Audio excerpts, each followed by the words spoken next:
gracias por invertir vuestro tiempo en este espacio conmigo, que espero que sea útil y que además compartamos mucho.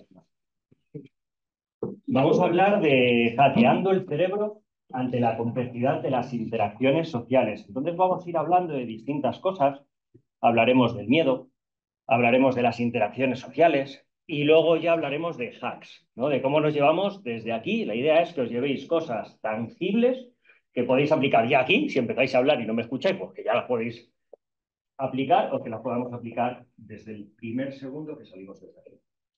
A mí es lo que más me gusta, en realidad. Por un lado, el poder compartir cosas que puedan ser disruptivas en ocasiones o que nos dejen una semillita y por otro lado que las podamos utilizar. Soy Alberto Serrano y bueno, trabajo en Paradigma Digital, trabajo por un lado en toda la parte de transformación y por otro lado estoy coliderando una marca que se llama Ref y esa marca lo que busca es conseguir la mejor versión de una organización y lo intenta desde 4 propiedades. ¿Cómo somos capaces de revitalizar, de revitalizar la efectividad, la adaptabilidad, la antifragilidad y la humanidad? Aquí es donde me conecta la humanidad. Llevo aproximadamente 2 años y medio estudiando, analizando, explorando temas de neurociencia. Porque al final esto pues, va de personas. Lo vengo escuchando hoy en muchas de las charlas, va de personas, la complejidad intrínseca de las personas. Y cuanto más aprendo de neurociencia, más digo, madre mía, todo lo que me falta por aprender y todo lo que desconozco. No soy neurocientífico y lo pongo en negrita, ¿vale? No soy neurocientífico, sino que me alimento de los estudios y de las exploraciones y de todo lo que va surgiendo y lo que voy leyendo. Y sí que es verdad que, por ejemplo, pues tengo relación con Nazaret Castellanos, que sí que lo es, o con otras personas como Marta Romo, Pilar Jericó, María Alonso Puig, pues gente que está metido en esto y que pues, tengo la suerte de poder tener cerquita. Y vamos a empezar a hablar del miedo. Hoy empecé el día con estrés. No con miedo, pero sí con estrés. ¿Por qué? Porque cuando iba a salir de casa, digo, ostras, que tenemos que ir a la Castellana. Yo vivo en San Martín de la Vega. O sea, con que sea Madrid, venir a la Castellana es como una aventura. Y voy a coger el coche que tiene la etiqueta eco, porque como coge el otro ya sí que va a ser un show, que es etiqueta C, y las etiquetas C no están muy bien vistas. Pues me voy a coger la etiqueta eco. Me cojo el coche, ¡buah! Tiene poca gasolina. Si es que tengo que ir a la Castellana. Bueno, venga, no pasa nada, porque entre medias hay una gasolinera que conozco que siempre está abierta. Según voy llegando a la gasolinera, unos conos más grandes que yo, cerrada la gasolinera. ¿Cómo puede ser que esto esté cerrado? No me lo creo. Empiezo a notar estrés. ¿No? Digo, 24 kilómetros de combustible que me faltan, 10 para el sitio, la M30. Bueno, lo que puede pasar aquí, venga, empecemos a respirar, no pasa nada. Cojo la M30, no pasa nada, porque iba a aparcar en el parking del Viso. Yo, claro, anoche me hice un plan, es perfecto. Llego al parking, ocupado, todo lleno. ¿Cómo puede ser? Encima, venga, pues tengo que rehacer el plan, porque primero quiero llegar aquí a las 9, que me gustaría, que he llegado un poquito más tarde, pero he llegado. Y segundo, que no tengo gasolina para estar dando vueltas. Entonces me siento y claro, pues ya empezaba a ponerme más nervioso y a notar yo que mi cuerpo empezaba a generar cosas extrañas, ¿no? Dejo que quiero llegar, que qué hago, venga, pues voy a buscar a una gasolinera, Serrano, he hecho gasolina ahí, además digo, pues, apellido Serrano, pues voy a Serrano a echar una gasolinera, aquí a por la familia. Y luego ya cuando he echado gasolina, me he puesto a buscar otro sitio, tranquilamente otro parking, al lado del Bernabéu, aparcaba allí, me venía andando y todo perfecto. Y he notado cómo mi cuerpo hacía otras cosas, ¿no? Entonces quiero hablaros un poquito más del miedo. Hay una frase que me encanta de alguien que sí es neurocientífico, que es Antonio Damasio, que dice, el miedo tiene una gran casa, que es el cerebro. Para hablar de miedo tenemos que hablar de cerebro, inevitablemente. Tenemos que entender un poquito y no vamos a profundizar mucho en qué es el cerebro. El cerebro es un órgano complejo, muy complejo, de los más complejos que tenemos. De hecho, podríamos entrar en muchos matices. Cerebro, cerebelo. No vamos a entrar ahora en esto. Cerebro, coloquialmente. Me llama mucho la atención porque el cerebro solo pesa el 2% de lo que sería todo nuestro cuerpo. Pero a pesar de solo pesar el 2%, consume el 20% del oxígeno, el 20% de la glucosa y además el 15% de la sangre que genera, que bombea el corazón, va al cerebro. O sea que proporcionalmente se lleva muchos recursos de nuestro cuerpo. Y a pesar de ser tan sumamente complejo, es muy torpe en algo. Muy torpe en algo. Y es en diferenciar los miedos reales de los miedos imaginarios. Es en diferenciar si es una amenaza real, una fiera que tenemos delante, lo comentábamos antes, o lo comentaban antes en el auditorio en otra sesión, ¿no? Que apareciese un león, esa fiera que puede estar ahí, de los miedos imaginarios, de esos espectros que tenemos en nuestra mente y que nos hacen también que el cerebro vaya actuando de una determinada manera. Y hablando del cerebro, ¿qué es el miedo? El miedo, no sé si habéis visto la película de Inside Out o del revés. En general veo que sí, ahí se describe súper bien. Si no la habéis visto, os recomiendo que la veáis, pero básicamente, bueno, está todo el rato gritando y dando vueltas y demás. Lo que nos dicen en esta película es que es una emoción primaria, es una emoción que compartimos todas las personas, independientemente del contexto que tengamos. Y sobre todo el miedo ha sido súper importante y necesario para sobrevivir. O sea, el miedo tiene que ser validado como algo positivo. Lo que ocurre es que antes que teníamos más situaciones, hace mucho tiempo, más situaciones de un miedo real, ahora los miedos que suelen existir más son más imaginarios y ahí ya no es tan positivo por todo lo que desencadena y que vamos a ir. ¿Qué es lo que nos ocurre cuando estamos ante una situación de amenaza? Hay muchas veces que se habla solo de dos reacciones, pero hay una tercera reacción. Muchas ocasiones se habla de esto de luchar, ese fight. Hay veces que se habla de huir, ese flight, fight or flight. Y hay veces que se habla o se debe de hablar de la tercera, que es ese freeze. Nos congelamos. De hecho, eso es una técnica súper buena para aquellos que no son depredadores de conseguir escapar, porque si eres un animal que emulas estar muerto en ese caso, un depredador va a pensar que puedes estar en mal estado y no le interesa comerte porque no te ha cazado. Entonces, tenemos esos tres tipos de respuestas que se nos pueden dar. Podemos luchar, o podemos huir, o podemos congelarnos. Pero en cualquiera de las tres, en cualquiera de ellas, nuestro cuerpo funciona muy similar. Más rápido o más lento, pero muy similar. Empezamos a generar hormonas, empezamos a generar neurotransmisores y empezamos a activar determinadas partes de nuestro cerebro. Y es aquí donde vamos a ir entrando un poquito más antes de daros las técnicas. ¿Y por qué lo hago? Todas las personas que hayáis estado alguna vez en alguna charla que he dado, que hayáis venido a alguna formación o que hayamos colaborado de alguna manera, para mí la consciencia es clave. Que yo os dé una herramienta sin explicaros de dónde viene y qué sentido tiene, lo que va a hacer es que la utilicéis sin un propósito. Por lo tanto, vamos a trabajar realmente en el para qué, en el por qué y en el para qué de esto, para que cuando lo utilicéis digáis, tiene sentido hacerlo aquí. Y por eso siempre empiezo con un poquito de teoría, siempre, con la consciencia. No os preocupéis, yo he dejado texto por si se grababa para que tuvieseis toda la información, que no solo fuese mío, por si no se grababa y os pudiese compartir las PPTs. No os preocupéis por leerlo y os lo voy a ir contando. Me gusta mucho hablar de la huella del miedo. ¿Qué efectos deja el miedo en nuestro organismo, en nuestra cabeza, en nuestro organismo? Deja efectos que muchas veces no somos conscientes de ellos. No somos conscientes hasta que en una conferencia de Estados Unidos te dicen que tenemos problemas de Alzheimer a edades tempranas, es decir, menos de 40 años. O cuando estamos escenificando situaciones de enfermedades prematuras en organizaciones que antes no teníamos. Entonces, ¿qué efectos tiene el miedo? Por un lado, el miedo lo conectamos. Cuando hablo de miedo, pongo un inciso, hablo de estrés, ansiedad, miedo. ¿Vale? Que a veces pensamos miedo, el estrés es similar al miedo, aunque no lo llamemos miedo. La ansiedad es similar al miedo, aunque no lo llamemos miedo. ¿Puede haber? Es la rueda esta de las emociones que tienen las emociones básicas, que luego las emociones Exacto. secundarias, cuando miras miedo y se abre, pues tienes las otras. Buenísimo. Gracias. Exacto, o sea que al final muchas veces lo verbalizamos de distinta manera, pero está el miedo ahí por detrás. Entonces, ¿qué hace este miedo? Este miedo, nosotros tenemos la amígdala en nuestro cerebro, que se encarga de ese procesamiento emocional, y lo que hace el miedo es que termina generando cortisol. Aquí tenemos a distintas personas que han hablado más del cortisol últimamente, y este cortisol sobre todo lo que hace es que puede generar que se nos inflame el cuerpo, que aumente nuestro nivel de inflamación.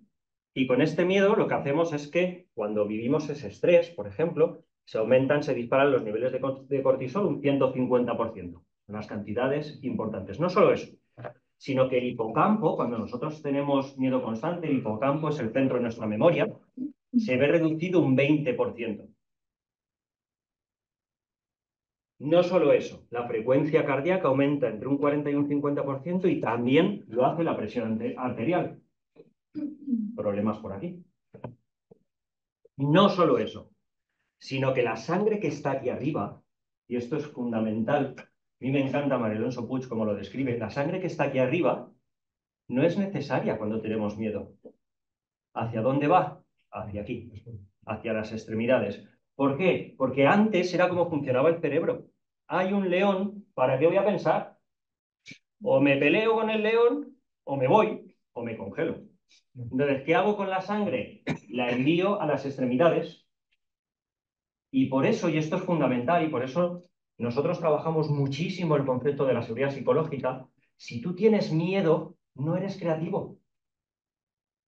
Es imposible, además esto por detrás está súper estudiado de los saltos neuronales, de frecuencias neuronales, es imposible encontrar una solución creativa bajo un estado de ansiedad. Y si lo consiguiese alguien, entraría en un ataque epiléptico.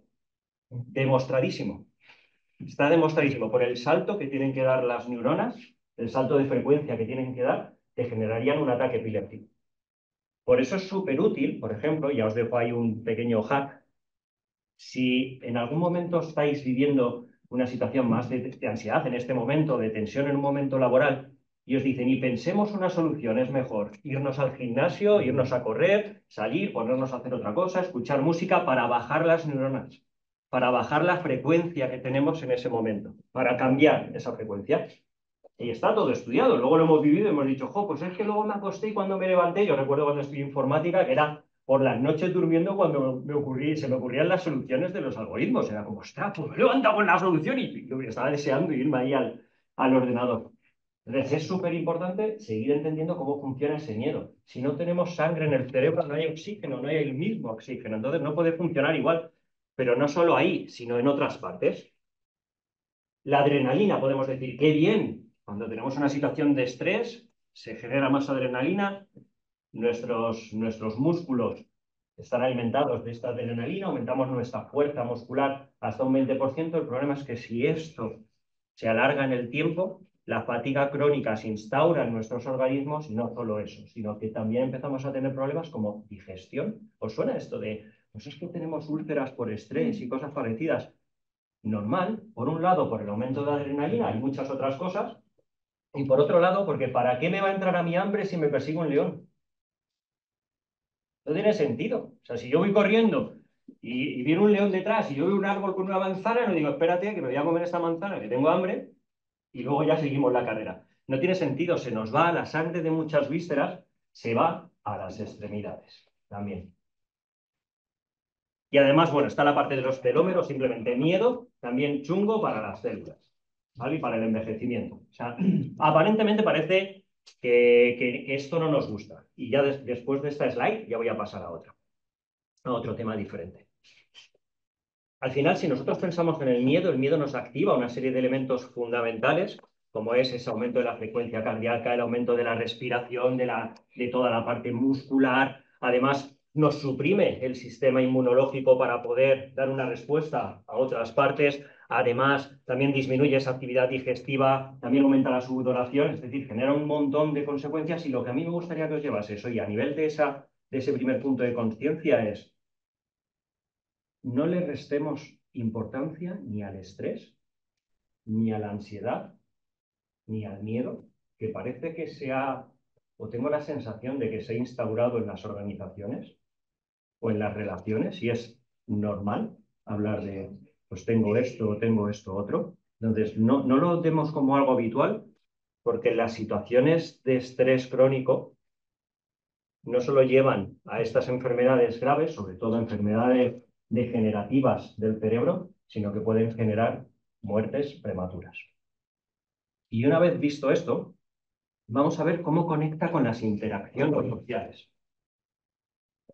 No quiero empezar a conectarlo sin definir qué es una interacción social. Yo recuerdo que hace un año una persona me preguntó, pero Alberto, ¿y qué es una interacción social? Y dije, oh, pues qué buena pregunta, porque es verdad que a veces verbalizamos cosas y no sabemos muy bien explicar y estar todas las personas en la misma página. ¿Qué es una interacción social? Simplemente cuando las personas se comunican, influyen o se relacionan entre sí. Aquí estamos teniendo una interacción social. En un 1 a 1 estamos teniendo una interacción social. Yo en mi coche esta mañana, pensando en las personas que estaréis aquí, tenía una interacción social. Estaba imaginando, estaba proyectando, estaba pensando, hoy si no llego, y yo quiero llegar desde el principio, y ya estaba viendo una interacción social, imaginaria, pero la estaba viendo. Ya mi cuerpo está empezando a responder. ¿Qué es lo que pasa? Que esas interacciones sociales, de manera intrínseca, son complejas. Por lo tanto, aplica aquí que estemos hablando de ellos. Son complejas, ¿por qué? Porque son impredecibles, cambiantes, ambiguas, tienen muchísimos factores. Primero, tienen a la persona. Y hay una gráfica que me gusta mucho, que es la matriz de Stacy, que no sé si la conocéis o no, pero si no la conocéis, es una matriz que te modela complejidades y simplemente me gusta porque hay una flecha que dice, si hay personas, esto tiende al caos. Todo sistema en el que haya personas es caótico. ¿Por qué? Por el número de variables, la cantidad de variables que tienen las personas de manera intrínseca. Hoy me he levantado de una manera, ahora te hablo de otra, ahora lo que yo he querido escuchar, lo que tú me has dicho, mis creencias, mis vivencias, mis estructuras. Complicado. Más los sentimientos, más el contexto en el que esté, más esa comunicación y esa ambigüedad de yo acabo de utilizar interacción social. ¿Qué habréis pensado? Antes lo hablábamos con la palabra disciplina. O sea, las palabras crean profundas realidades. Y es importante en una interacción social entender el poder de la palabra. ¿Qué es lo que pasa? Que las interacciones sociales pueden generar experiencias positivas. El tema es que también puede generar estrés y miedo. Una interacción social puede generar ansiedad. Puede aumentar nuestros niveles de cortisol, hacer que se mueva la sangre, que no tengamos esa creatividad. Y todo dependerá del tipo de interacción social. Y de esto depende la amígdala. La solemos llamar, o la suelen llamar, mejor dicho, ya me lo he atribuido yo aquí, casi me pongo una bata blanca y todo, la amígdala social, ¿no? Desde la neurociencia social. La amígdala, que no deja de ser la amígdala, es la misma amígdala que el resto, no la de la garganta, sino la de la cabeza. Las dos amígdalas que tenemos, esa amígdala social es la que se encarga de dar una respuesta a cómo nosotros funcionamos en una interacción social. Y desde aquí lo que hace es que evalúa esos estímulos sociales. Las caras, ¿no? Ahora mi cerebro, de manera automática, evalúa vuestras caras. Otra cosa es que yo le haga caso o no, pero las evalúa. Las caras, los rostros, las expresiones, la comunicación no verbal, el tono de voz, todo eso se produce, son estímulos sociales. Y ahí tenemos a la amígdala total, todo el rato. Pum, pum, pum, pum, pum. ¿Es esto algo positivo o es esto algo negativo? Venga, sube el cortisol, no, baja el cortisol, no, envía sangre. O sea, así es nuestro cuerpo. Lo que pasa es que cuando lo vimos, yo vi la serie de La vida es así, que esto ya marca mucho también, ¿no? De dónde vengo. Y la vi hace poco otra vez y dije, no me lo puedo creer si son los mismos muñecos replicados en todos los sitios, ¿sabes? O sea, pero yo a mí me flipaba, ¿no? Entonces, eso que lo reducía mucho es bastante más complejo cuando metemos a la amígdala en juego. Y entonces, desde aquí, esta amígdala puede generar reacciones negativas o puede generar reacciones positivas. Y es lo que nos conecta con el modelo de SCAR, con el que yo os quería compartir hoy, con la técnica. Porque ese modelo lo que diferencia son amenazas de recompensas. Y os lo cuento así porque si investigáis sobre ello veréis la palabra de amenaza y la palabra de recompensa. Costará más encontrar experiencias positivas y temas por el estilo, sino reward. La palabra reward o threat será las que más veáis, esas dos. Y por eso utilizo estas palabras para que si luego veis recompensa que no suene raro. Pues a mí me sonó raro la primera vez que lo escuché. Es esto, es recompensa. Experiencias positivas y experiencias negativas. Y de todo ello se encarga. ¿Cuál es el modelo de SCAR? Para ya irnos a algo tangible de cómo estar hackeando esas interacciones. David Rock, el doctor David Rock, es el fundador del Neuroleadership Institute. Y además creó el modelo de SCAR.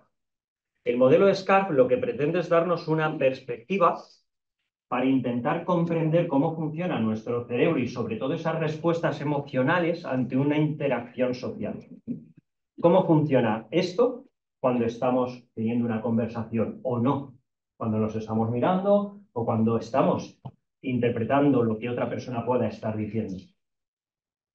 Básicamente lo que nos dice David Rock es que ante una interacción social nosotros podemos sentir amenazas y sentir recompensas en distintos planos. Y lo estructura, bajo mi punto de vista, lo simplifica. Es una manera de simplificar todo este proceso en 5 dominios.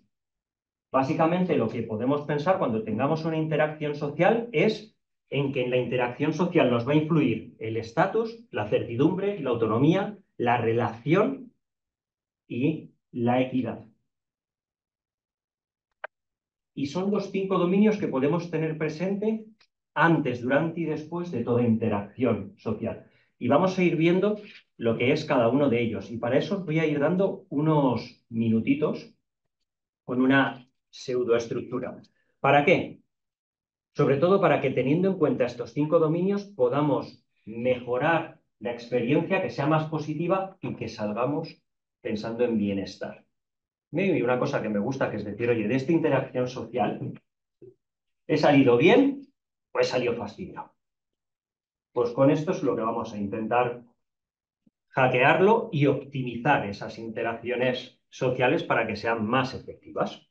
Entonces, el primero de los dominios es el estatus. Y aquí os voy a dar, es una cuestión de 1 minuto. O sea, lo que sí que me gustaría es que hagáis una reflexión de 1 minuto de qué significa para mí estatus. Oye, en algún momento esto, y lo hago así porque tiene que ser algo muy emocional. Y en algún momento yo he sentido el estatus como una amenaza o como algo reforzado positivamente. ¿Dónde lo he podido ver? Y ahora os voy a contar qué es cada uno de esos dominios en el modelo de SCAR. Entonces, os dejo 1 minuto de reflexión.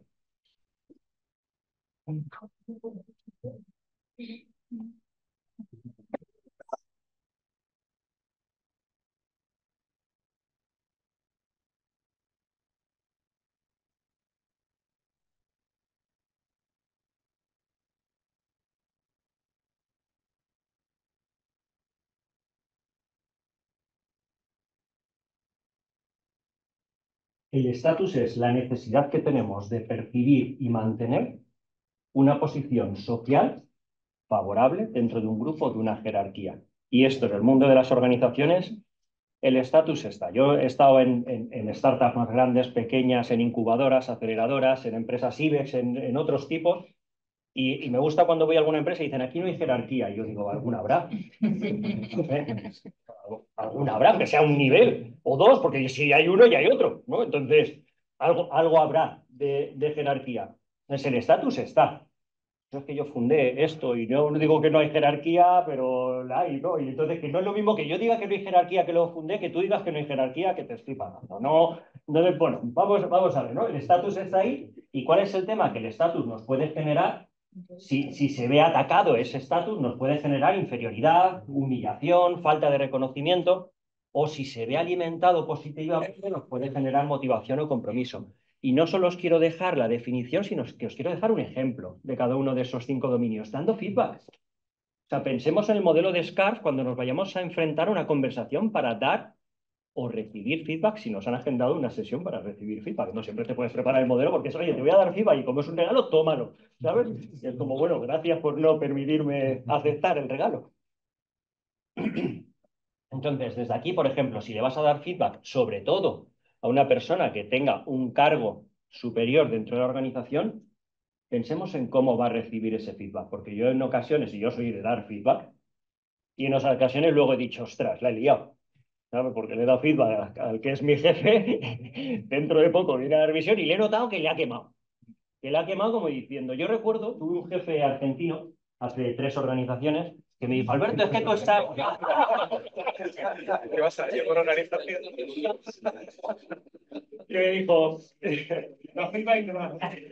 me dijo, Alberto, tú estás aquí para hacer lo que yo te diga. Y le dije, ojo, qué confundido estás. Tú estás aquí para servirme, que para eso eres el CEO. Y estás aquí para servirme, para que yo haga mejor mi trabajo. Entonces, te voy a dar feedback porque acabas de hacer una traducción, porque nosotros no podíamos sacar un pliego, y acabas de hacer una traducción del definition of done, lo tradujo como, bueno, era la definición de hecho, perdón, la tradujo en inglés como el definition of fact. Y además otras muchas cosas, ¿no?, que sucedieron en ese pliego que respondió él porque había que sacarlo. Y entonces, claro, yo le di un feedback y no se lo tomó muy bien. Luego me despidieron, pero no fue por ese feedback.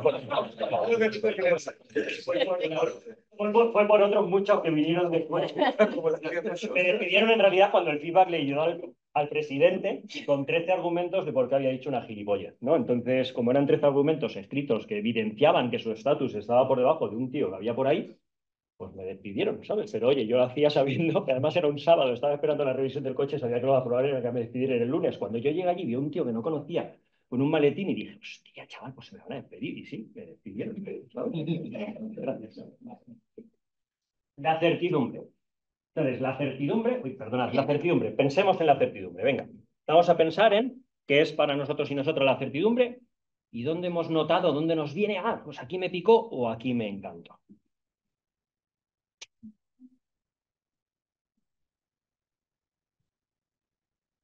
Hemos visto la S de status, la C de certainty. Certainty.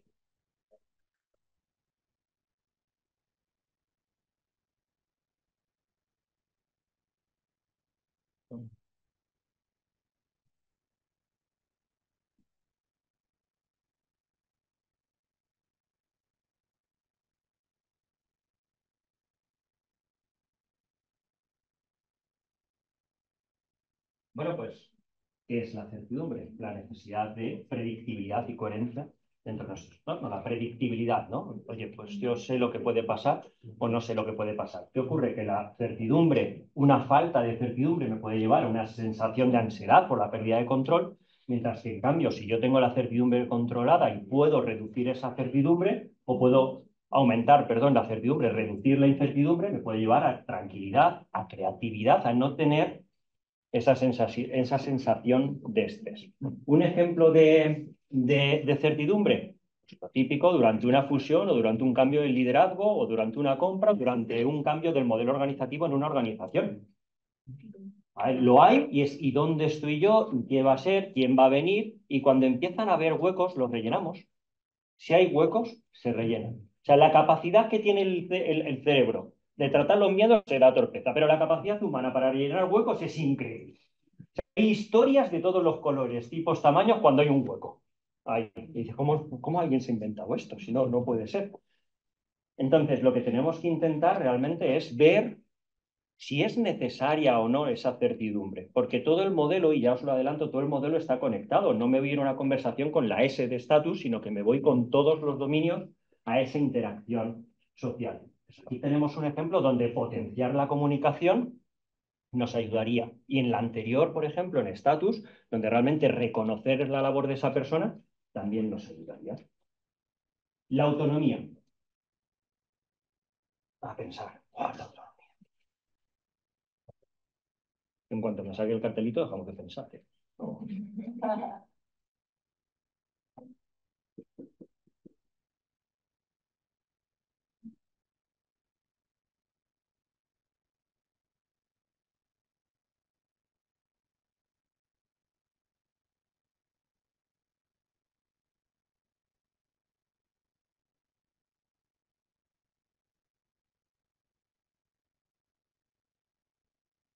La autonomía es la necesidad de tener control sobre las decisiones y las acciones. Si nosotros no sentimos que tenemos autonomía, podemos tener impotencia o frustración. Si sentimos que la tenemos dentro de los parámetros adecuados, pues podemos aumentar la fidelización, la motivación y el compromiso. Un ejemplo que me encanta, y esto lo he propuesto, lo he llevado a varias charlas de tecnología. Pensad en este modelo en los procesos de estimación de un proyecto. A mí el modelo de SCARF en esos procesos me flipa. Porque tú ves las conversaciones, la interacción social sobre la estimación de algo a 3 años y es increíble. O sea, tú ves ahí la amígdala que dices, madre de Dios, cómo están las amígdalas saliendo por todos los lados. ¿Por qué? Porque en un proceso de ese estilo se toca estatus, se toca certidumbre, se toca la autonomía, se toca la relación entre las personas y se toca lo que nos parece más justo, esa equidad que puede existir. Entonces, en la autonomía tenemos este ejemplo de contratamos a gente brillante para decirle lo que tienen que hacer. Nos baja. Contratamos a gente brillante y le damos el espacio para que brille. Sube. Pero también tienes lo contradictorio de que si das mucha autonomía y su nivel de manejo de incertidumbre no es el adecuado para esa autonomía que tiene, pues se quiebra. Buenísimo. Y eso me conecta con que no existe la misma respuesta o la misma identificación de SCAR en todas las personas, sino que es por persona y por momento. Porque lo que en un momento a mí, por ejemplo, me podía generar incertidumbre, a lo mejor ahora me genera certidumbre. O lo que me podía motivar y gustar y generarme una sensación de satisfacción y de recompensa en un momento, ahora puede ser que no. Entonces hay que verlo en cada momento y verlo de manera conectada. O sea, al final esto es cómo establezco una estrategia para que la interacción social sea más efectiva. A lo mejor este dominio se me va bajando, pero estos suben y acepto el impacto en ese dominio para reforzarlo desde otros, o estos los voy a intentar dejar neutros. Es una cuestión de que pensemos en los 5 dominios de manera sistémica, holística, conectada, no de manera individual. Gracias. La relación, mientras que yo hablaba, habéis tenido ese minuto para pensar, o no, así que le doy aquí a la relación. La relación es esta necesidad de sentirnos conectados, enganchados, aceptados, aceptadas, realmente dentro del espacio en el que estemos. La relación que tenemos con las personas. Es más ese punto de interacción-relación más humana que hay aquí. ¿Qué ocurre? Que esto nos puede hacer que tengamos esa sensación de soledad, de aislamiento, o al contrario, de pertenencia, ¿no? Esa palabra tan bonita, de pertenencia que puede existir. Entonces, desde aquí, ejemplos. Pues hemos vivido un ejemplo, todas las personas que estamos aquí, del COVID, y en general cómo nos hemos ido desde nuestras instalaciones en presencial con un tipo de relación-interacción a un Teams, cómo luego hemos vuelto a un Meet o a un entorno virtual, luego cómo hemos vuelto y cómo todo esto estamos jugando. Antes teníamos una conversación de qué difícil es tener ciertas sesiones en entornos híbridos y cómo es la interacción de las personas que están en físico, cómo tú te pierdes ciertos detalles cuando estás en virtual y demás, ¿no? Entonces, que tengamos en cuenta este elemento, por ejemplo, para una política de virtualización o para una política de presencialidad. ¿Cómo impacta esto en las personas según su nivel de relación? Hay personas que les dices, vas a teletrabajar todo el día y aquí no tenemos ni oficinas y eso se vive como una amenaza. Hay personas a las que le dices, no, es que Amazon, no, queremos que colaboréis todo el mundo el 2 de enero en las oficinas. Y se vive desde una perspectiva de, si yo no quiero ese nivel de interacción, relación, colaboración, me vale con otros tipos, ¿no? Entonces, que tengamos en cuenta este eje y que tengamos en cuenta el eje de la equidad. Pensemos en esa equidad. Esto me pareció justo, esto fue súper justo, súper equitativo, que lo igualamos aquí. Esto me pareció injusto.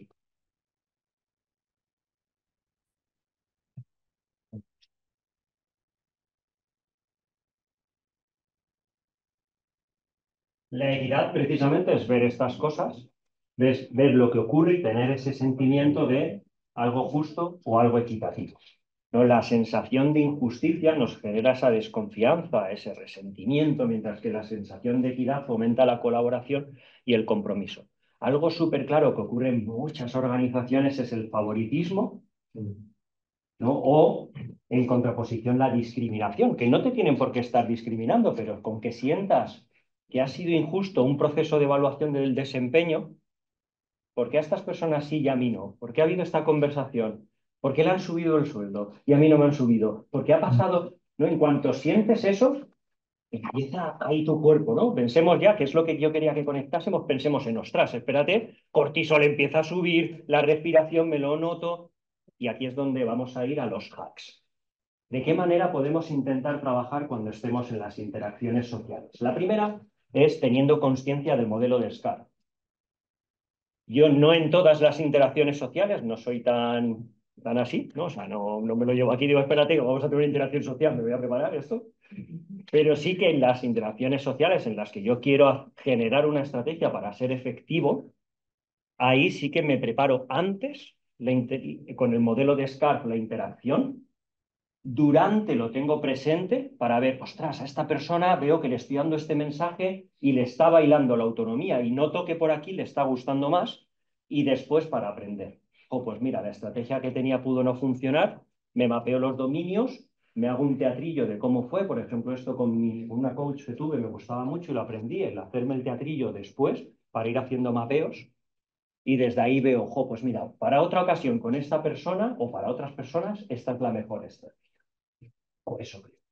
Que trabajemos la escucha activa y la empatía. Es fundamental trabajar todo esto. ¿Para qué? Para realmente poder hablar de emociones, de perspectivas, de necesidades. Esto yo lo conecto mucho con ese pensamiento crítico.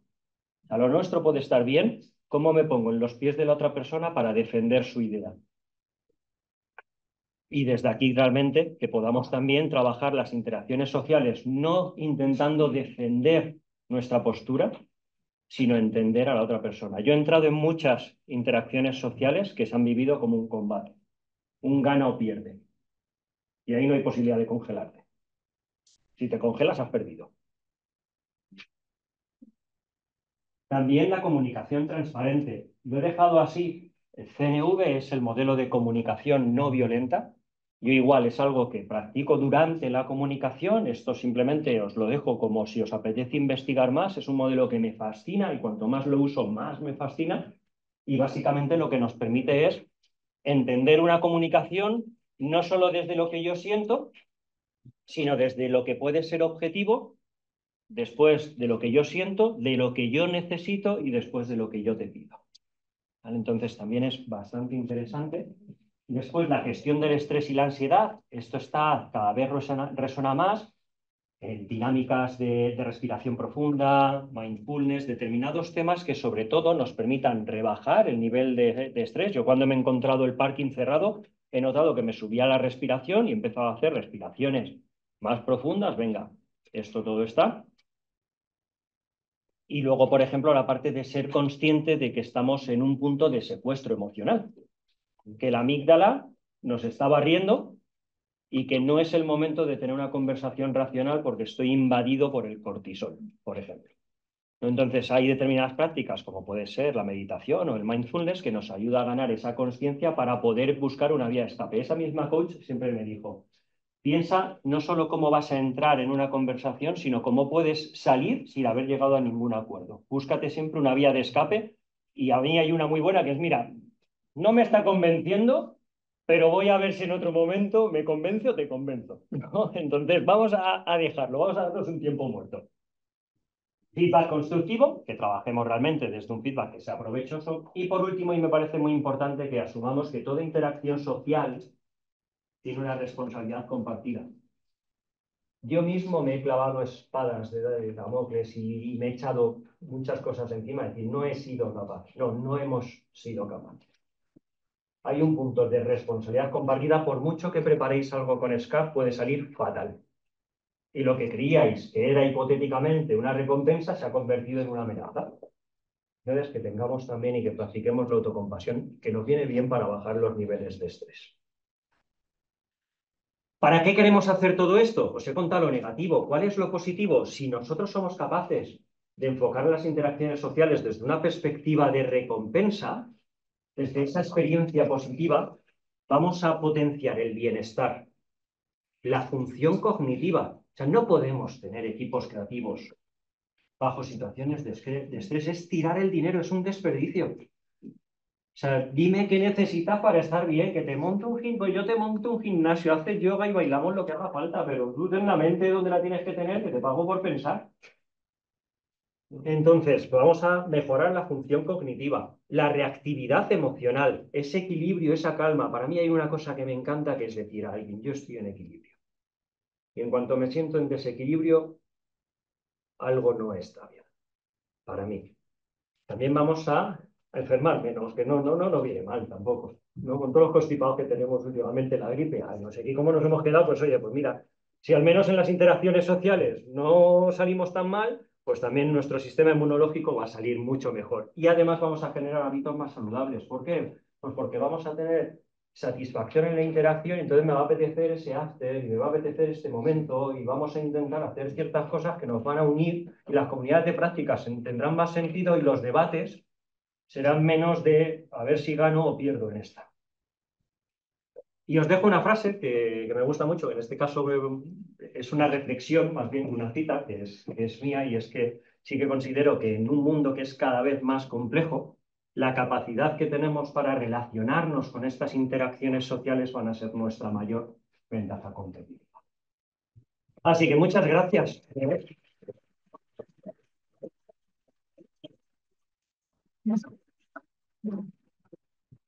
Tony 20, entiendo que es ahí media la comida, si no recuerdo mal. Podéis preguntar, ¿Sí? ¿Sí? Vale, pues si alguien tiene alguna duda, la podemos resolver aquí. Si no, yo soy súper accesible donde queráis. Entonces, ¿os viene alguna cosa? Juan, dale ahí. Gracias, Alberto. Más que una duda, a mí me gustaría, por experiencia propia, reafirmar dos cosas. Y es que todo esto creo que hay un paso inicial, que es el del autoconocimiento, ¿no? A veces tenemos quizá tendencia a ponernos demasiado en ver cómo podemos modelar lo de enfrente, sin entender cómo somos nosotros y por qué somos de esta manera y no de otra. Y luego el siguiente paso de qué otras múltiples maneras podríamos llegar a ser, ¿no? Pero creo que la parte del autoconocimiento es básica para que nosotros podamos tener una mucha mejor interacción social. Porque si no partimos de cómo nosotros nos colocamos, nos proyectamos y nos comportamos en la interacción social, por mucho que queramos hacer después, el primer paso está deconstruido, ¿no? Súper de acuerdo. Y luego, me ha gustado mucho la anécdota que has contado del feedback, tío, porque hace tiempo aprendí una cosa, me lo enseñó un amigo, Peño de la Torre, y es que el feedback no se da. Eso es una cagada. Porque igual a la otra persona no le interesa una puta mierda tu opinión. Entonces, ojo, el feedback es dar una opinión, en principio, ¿no? Pero lo que ocurre es que tú generas una expectativa sobre un hecho futuro. Ocurre y luego puedes querer contrastar tu expectativa o no, ¿vale? Y ese contraste se hace mediante el feedback, o propio o externo. Y yo creo, o sea, siempre pongo un poco el punto en que el feedback se pide lo primero, y eso ya es un indicativo de que la opinión de la otra persona te interesa, con lo cual lo ves potencialmente útil. Si no, la otra persona lo va a tirar a la basura, lo más probable. En el caso de tu jefe, ¿no? O tus más represalias en ese caso. Aunque no lo pidió, se lo merecía. El definition of done por definition of